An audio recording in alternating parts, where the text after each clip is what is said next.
Telangana youth red cross రాష్ట్ర convener, Cherlapally industries association phase 3 అధ్యక్షుడు Miyyapuram Ramesh senior కరసేవకులు కె.సి. దాస్ ట్రస్ట్ సభ్యులతో కలిసి అయోధ్యకు వెళ్లి అయోధ్య బాలరాముడి ప్రాణప్రతిష్ఠ రోజు నుండి 3 రోజుల పాటు అయోధ్యలో ఉండి సేవా కార్యక్రమంలో పాల్గొన్నారు. మరిన్ని విశేషాలు మియాపురం రమేష్ గారి మాటల్లో విందాం. 19వ తారీఖు నాడు ఉదయం అయోధ్యకు వెళ్ళడం జరిగింది. అక్కడ కరసేవకులు కొద్దిమందితో దాదాపు 30 ఏళ్ల నుంచి బాబ్రీ మసీద్ గురించి పోరాడుతున్నటువంటి కరసేవకులు, కట్టర్ కరసేవక్ సాయిబాబా గారితో పాటు వెళ్ళడం జరిగింది. అలాగే మా సోదరుడు వెంకటకృష్ణారావు, తర్వాత కేడిటిసి ట్రస్ట్ నుంచి కూడా కుల్కర్ణి గారు, ఇలా 4 సభ్యుల బృందం వెళ్ళాము. 20th రోజు అక్కడ అహ్మదాబాద్ దగ్గర సనంద్ మిత్రమండలి,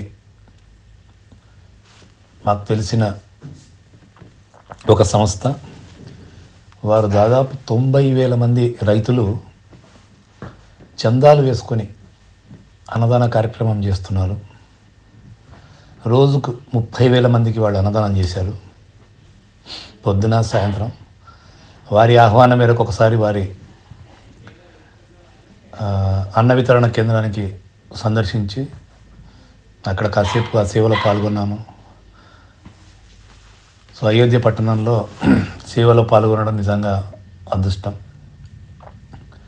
తర్వాత 21 రోజు కూడా సరియు పరిసర ప్రాంతాలు, మన తెలంగాణ నుంచి వచ్చినటువంటి భక్తుల్ని కలవడం జరిగింది.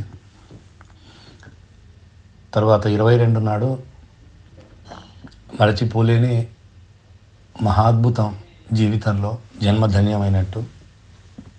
కారణం, ఆ రోజు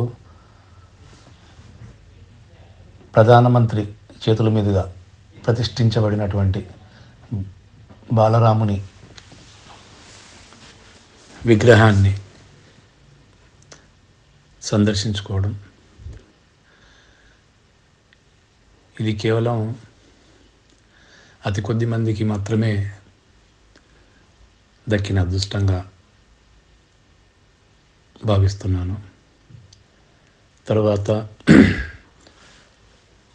2వ రోజు అంటే 23వ తేదీ మళ్ళీ 2వసారి బాలరాముని దర్శించుకోవడం జరిగింది. కాకపోతే చాలా రోజుల నుంచి వచ్చి అక్కడ ఉన్నటువంటి భక్తుల వల్ల కొద్దిగా దర్శనంలో అంటే కాస్త ఇబ్బందిగా అనిపించింది. ఒక అరగంట, గంట.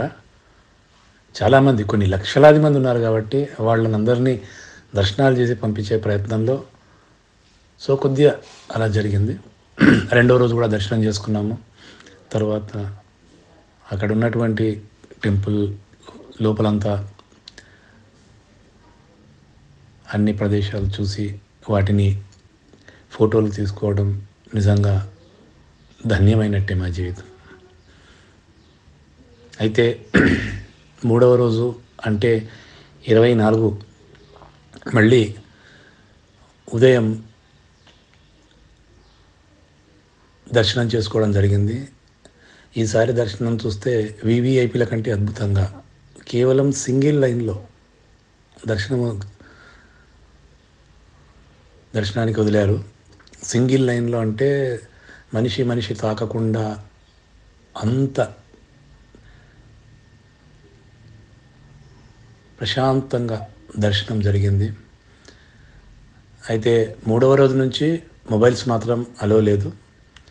సో ఎలాగోలా ఒక ఫోటో తీయించుకోగలిగాను తెలిసిన వారి సహాయంతో.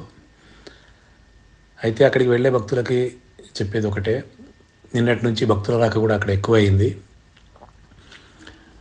చాలా దర్శనాలు మాత్రం ఎంతమంది ఉన్నా కానీ ప్రశాంతంగా సింగిల్ లైన్లోనే దర్శనం చేయిస్తున్నారు.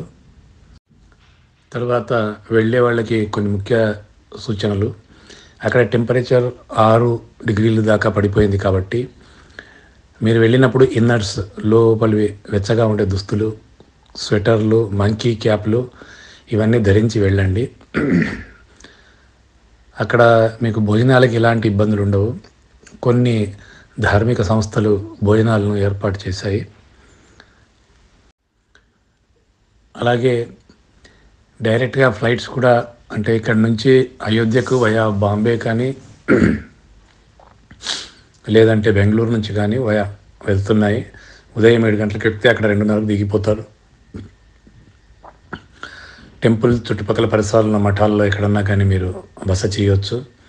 అలాగే రామ్ జన్మభూమి ట్రస్ట్ వాళ్ళకు సంబంధించి కొన్ని అక్కడ